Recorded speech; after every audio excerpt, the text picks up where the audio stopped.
Dun-dun-dun, dun-dun-dun, You're watching Cover 2 with your host, Katie Baird.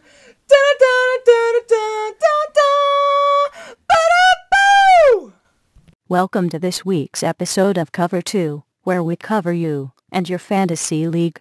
Due to scheduling conflicts this week, Katie is once again unable to host, so I'm filling in again.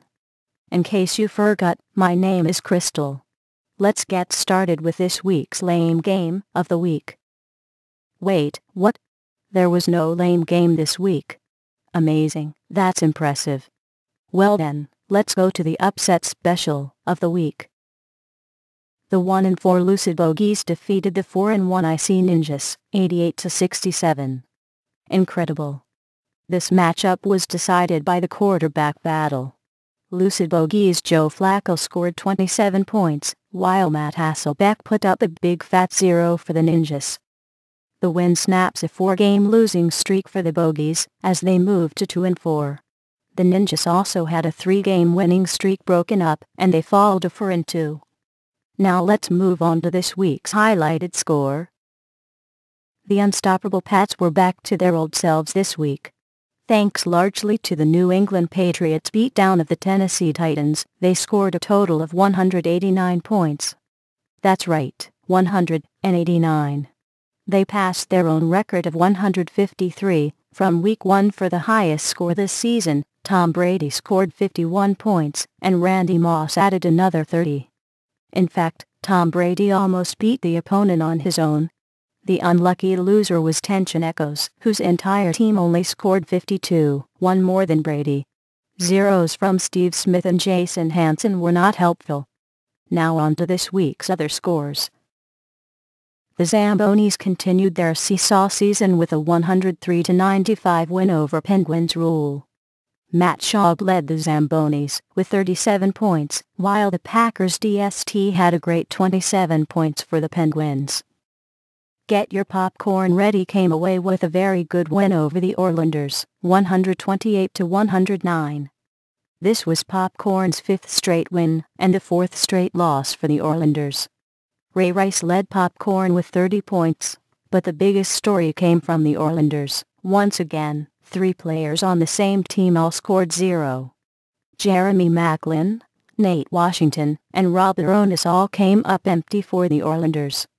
Stop trying to copy Janelle's Jets, would you? Speaking of Janelle, her Jets came away with another win, this time a 140-115 victory over the always unfortunate Screaming Eagles. Just another in a series of huge totals the Eagles have faced this year. 115 is their own highest score this season, but not enough to win this time. This segment has been brought to you by our sponsor, 13 Black Cats Standing Under a Ladder. When your luck just can't get any worse. Now it's time for Kickoff Corner, where we preview next week's upcoming matchups. This week, New England and Tampa Bay are facing off in London, so let's go to our British correspondent, Audrey, for our Kickoff Corner report. Audrey? Thanks, Crystal. There is a large showing of unstoppable Pats players over here in England right now. Their opponent is Penguins Rule, the first of 2 matchups pitting father against son this week. The other is the first place Janelle's Jets against 4th place IC Ninjas. There is also a battle of brother-in-laws with 1-5 records, as the Screaming Eagles face Tension Echoes, who are likely to get their highest score of the year. Now back to you, Crystal. Thanks for the report, Audrey. Now it's time for the message board post of the week. Well, there wasn't much smack talk again this week. Just a couple of videos posted about the Patriots. Thankfully the Screaming Eagles are back from their appearance in Europe. They are sure to keep things interesting. That's our show for this week. Katie and Owner Spotlight are scheduled to return next week. Maybe. We'll see. Thanks for tuning in to Cover 2, where we cover you and your fantasy league. See you next time. And until then, let's go Phillies in the World Series.